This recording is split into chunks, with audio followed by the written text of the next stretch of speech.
Johnny Davis, family, friends, and honored guests. I believe in order to move forward, you must know who you are and where you came from. I was born in 1957 in Natchez, Mississippi, and raised in Waterproof, Louisiana, in an era where being born black meant that you were less than.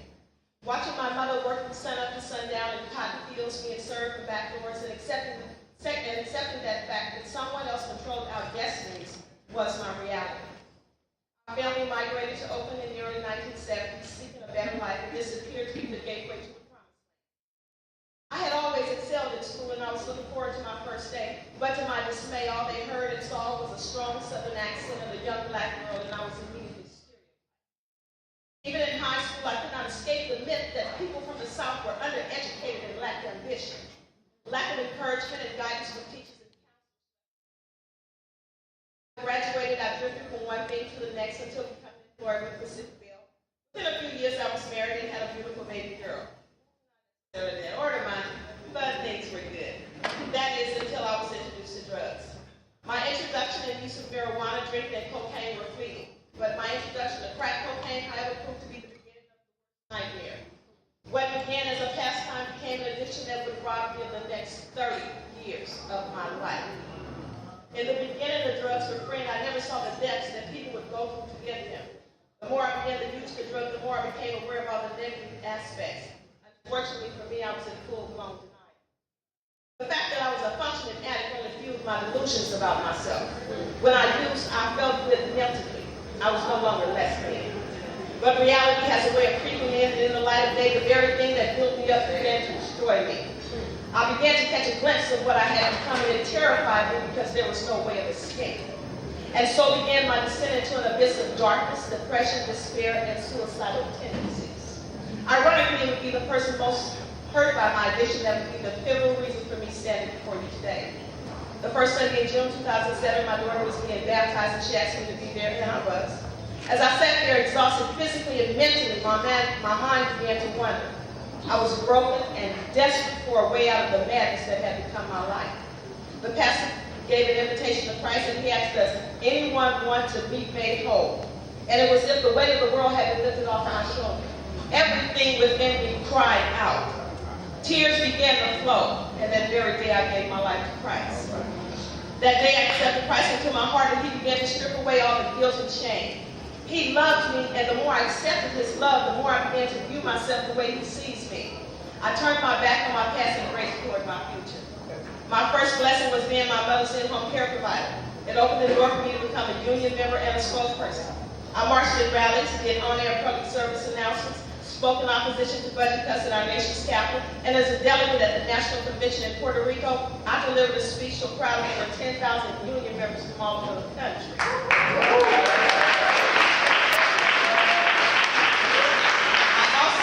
I also attended and graduated from the C.L. Dellums African American Union Leadership School at the University of California, Berkeley that same year. In 2009, my mother went home to be with the Lord. Unemployed and finding it impossible to find a job, I returned to school. In the fall of 2009, at the age of 52, I registered for classes at Lane College.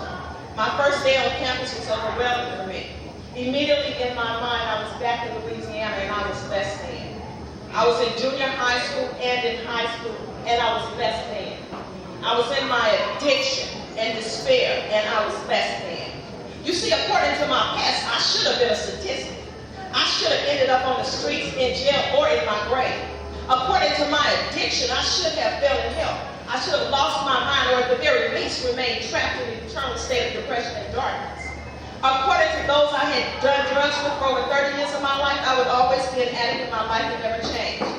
According to the naysayers, I would never be able to recover from the devastation that my life had become. In essence, according to the world, I was a failure. But God said, I am created in His image, that I am fearfully and wonderfully made. The Word of God says, if any man be in Christ, he is a new creation. All things are passed away. Behold, all things become new. I stand here this evening to share with you that at 54, I was the first one in my family to graduate from college. In 2011, I walked across the stage and received my AA degree in social sciences from Lane College with a GPA of 3.9.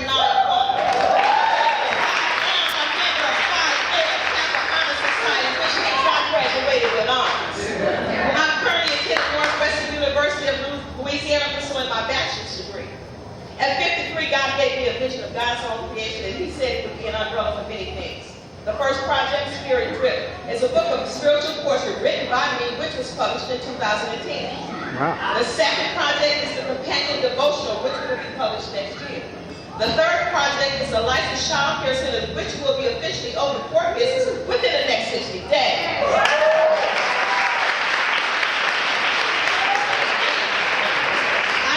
Employed at Open Housing Authority and the Child Care Links. I volunteer at International Faye Center as the youth director, media center administrator, and Sunday school teacher. You see, I believe it's important to give back. When you're going through storms, you never think you're going to make it through it. And then one day you look back and you see where God has brought you from, and all you can say is thank you. But more importantly, when others see what you've done, what you've gone through, and you share your experiences with them, it encourages and strengthens them. When God brings you through something, it's not for you, it's for someone else. And I'm honored to be able to help someone through the struggle. I want to thank my sister Stephanie, who is an unending source of strength and encouragement, my daughter Juanisha for loving me unconditionally, my niece Stephanie, whose courage, strength, and ambition are an inspiration, my nephew Bishop, who thinks I can do anything in my International Faith Center family. Woo! You are much appreciated. Last but certainly not least, I want to thank Miss Johnny Davis and Serenity House for this tremendous honor. And in part, I'd like to leave these words with my fellow honorees, women of destiny. I may not know your name or your face, but I look in your eyes and I know your story. As we stand here this evening, I ask you to join with me as we give God the glory. We are extraordinary, not because of anything we've done, but simply because of who we are. We are survivors because in the midst of the storm, we never lost sight of that star. That star that rests in our mind, it represents hope, change, and unlimited possibilities. Even in our darkest moments, somewhere in our minds we knew that one day we would be free. Around us, we saw others falling and failing and accepting it as a way of life. But we knew all along deep inside there was more to life than the struggle and strife. So we gave ourselves over to someone, the only one who could truly change us. Jesus said, I'm here for you. All you need to do is to be able to trust. He said, I have always loved you, and I've been waiting for you to open your heart and let me in. I've forgiven you, washed you clean in my blood, and you're free from the penalty of sin. Today, as you stand here, always know who you are in me and that I am in you. That it was no mistake that you were able to make it through. You are a work of art, beautifully created, filled with love and wrapped in beauty. I've equipped you with all that is in me, and from this moment on, you are women of destiny.